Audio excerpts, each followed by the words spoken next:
Donc je suis jardinier et je ne suis pas impliqué dans l'histoire de Gonesse, si ce n'est que par tout ce que j'en apprends depuis longtemps, puisque j'ai des amis qui sont dans cette histoire.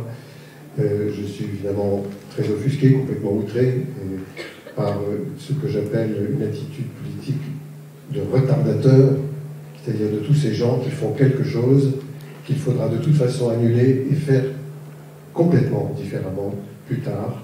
C'est plus que de retarder, c'est vraiment de nous amener à une mécanique de catastrophe à toutes sortes de niveaux qui ont été évoqués extrêmement bien, donc je ne vais pas revenir dessus. Nous sommes gouvernés donc par des retardateurs, mais je vois qu'il y a en même temps, dans une dynamique absolument surprenante, ceux qui sont peut-être pas extrêmement en avance, parce que l'avance, on ne peut pas l'avoir comme ça directement, matériellement sur le terrain, mais qui depuis longtemps ont pris conscience et qui commencent à passer à l'acte. Et ça, je ne m'attendais pas du tout à avoir, me trouver ce soir devant une salle comme celle-là. Je suis impressionné.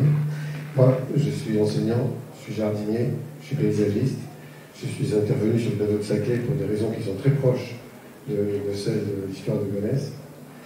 Ça n'a pas très bien marché parce que depuis que Pécresse est arrivé à la région, tout est parti. Mais disons qu'il y avait déjà une prise de conscience énorme. Je le vois dans les lycées agricoles. Quelque chose qui était depuis 2004 en train de se mettre en place et ça y est acquis. Ça veut dire que même au niveau du programme, ils ont intégré des éléments qu'ils n'avaient pas jusqu'à présent. Et je me dis, bon ben voilà, on est dans la situation où aujourd'hui, on peut faire quelque chose là, on peut travailler en faisant abstraction de ces retardateurs, en passant directement à l'acte, c'est un peu difficile, peut-être, parce que c'était ça, et c'était passé la ZAD, toutes les ZAD, c'est ça. Mais au moins de se mettre en situation, et là ça passe par les juristes et par ceux qui arrivent à trouver toutes les formules pour s'imposer, je suis admiratif de ça.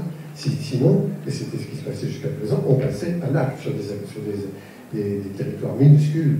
Mais c'était très intéressant parce que c'était la seule chose positive. Rien ne vient d'en haut, tout part comme ça. Et ça continue. Sauf que là, ça prend une dimension qui a une valeur politique réelle et qui a une action tellement forte que ça peut complètement changer.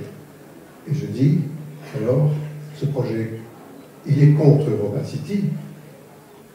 Il est peut-être, parce qu'il y a une échelle symbolique, pour Europa Karma.